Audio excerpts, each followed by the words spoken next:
Coach, thanks so much for joining us on the call. We'll just get your thoughts on the game at Cincinnati, and we expect to see you close out the regular season on Saturday against UConn.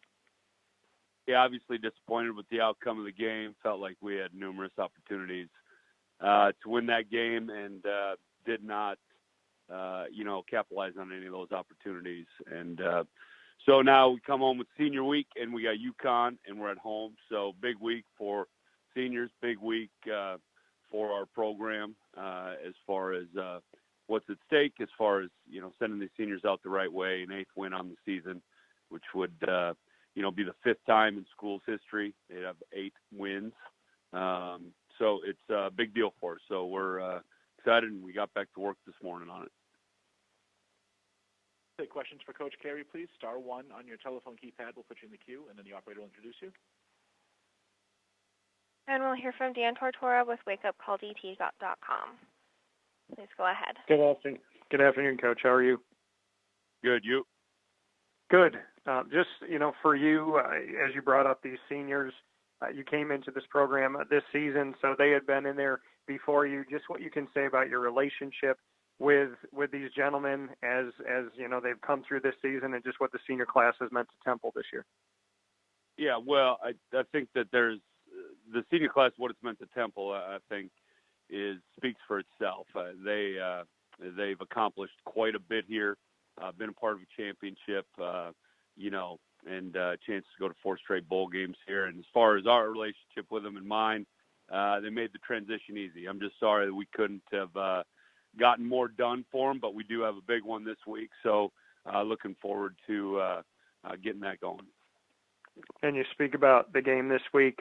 Temple will be the last AAC team to play UConn, with UConn as part of the conference. Just, what maybe that background is to you, and your thoughts on Randy Edsall on the other side. Well, I mean, I don't know Coach Edsall. I've met him a few times, so can't speak to that. But, obviously for them, it is the last time in this conference, and I'm sure that it'll be an emotional thing for them. But we're focused on us as far as, goes. This has been a pretty good rivalry through the course of the time in the American, and the games certainly have been competitive, and they're playing good football. I know they're not getting the results that they want right now, but they're playing good football, so they have our full attention, and we got to go out and execute. Well, thank you, Coach, and happy Thanksgiving. Thanks, you too. Thanks. Next, we'll hear from John DeCarlo with alscoop.com. Please go ahead. Hey, Rod, how you doing? Good, man. You? Hey, Rod. Good. Hey, I know it looked pretty bad. I was just wondering if you could give an update on Jagger Gardner and his injury. His career's over. He broke his ankle, and he'll have surgery here coming up, so our heart goes out for him, and would have liked to have seen him playing his best football of his career.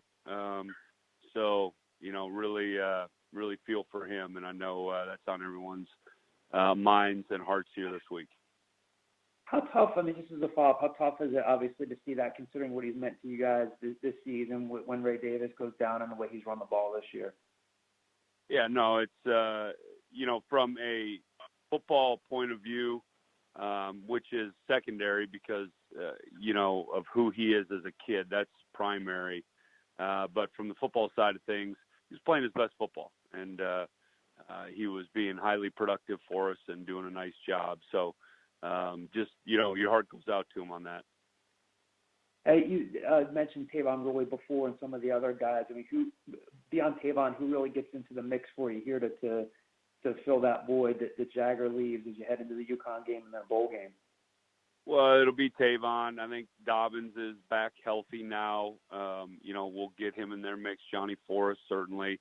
Sadie, the true freshman, too. So certainly have a good competition going on there for those carries that Jags would have gotten. Thanks, Rod. Appreciate it. Happy Thanksgiving. Yep, you too. Next, we'll hear from Sean Pastor with Al's Daily. Please go ahead. Hey, Rod. I wanted to follow up on those two, the two kicking plays on Saturday night. I don't know if we look on film. Was Mobley's extra point, was that a low trajectory? I know the kid who blocked it is listed as 6'9". And then is that the whole, the way that 2-point play broke down, is that a coachable thing on what to do after the block, or is that, that it's a fluke that happens once every few years? What was your question? No, so, two things. So, number one was Mobley's kick, was it a low trajectory, or, was it just it was a 6'9" kid who blocked it, and then once it's blocked, to give up the 2-point defensive, is that something that you can really coach up, or some of these, sometimes the football is not round and it bounces and things happen? Yeah, so first off, no, our left guard on the play got beat clean, and that's unacceptable. And so no telling if it was a low trajectory or not, because he was standing almost right in front of the holder. As far as coaching, we coach tackling every day. We probably don't do it with old linemen, and you're not going ahead and practicing, extra point field goal teams tackling a DB for the most part. We do have our cover calls in there for long field goals, but that's certainly something we cover. As far as tackling, we coach that every day in practice. Okay, and then sort of same question in terms of the punt snap. Is Adam coached, or the punters coached to make sure on a low snap not to let their knee hit, or that's hard obviously in the moment to. Yeah, we do not coach the punter to put his knee down to catch a snap, if that's what you're asking. Yeah. Okay, and then just quick thing on two seniors now. Linwood Crump and Randall Jones, they both played in 4 games. Are they right now planning to, be back next year, since they can still get the red shirt? Yes. Okay, thanks. Coach, thanks so much for your time, not only today but all season long, and happy